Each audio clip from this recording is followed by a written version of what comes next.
Hello everyone and welcome back to another video from Gaming Basics. In this video, I'm going to show you how to change your match difficulty settings on the eFootball game. So let's get started right away. First of all, open up the eFootball game application on your device, and after you have completed the basic tutorial level and chosen your home team, you will gain access to the main menu. From the main menu page, you can tap on the match option to proceed with starting any kind of match that you wish.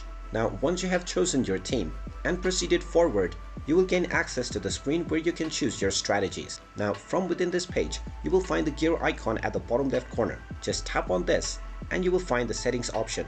Tap on settings and now you can change various match settings. Just tap on the match level option and you can choose from various different match levels. Just tap on whichever difficulty setting you wish, ranging from beginner to superstar.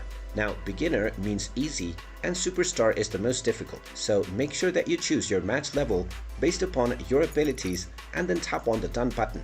And now you can proceed with your match by tapping on the next button after making any other desired changes, and your match difficulty setting will be applied immediately. And there you have it. That is how easy it is to change your difficulty setting in the eFootball game. If you find this video helpful, make sure you hit that like button and subscribe to our channel if you haven't done so already. Also ring that notification bell to never miss another update from us. Thank you for watching and I will see you again in the next video.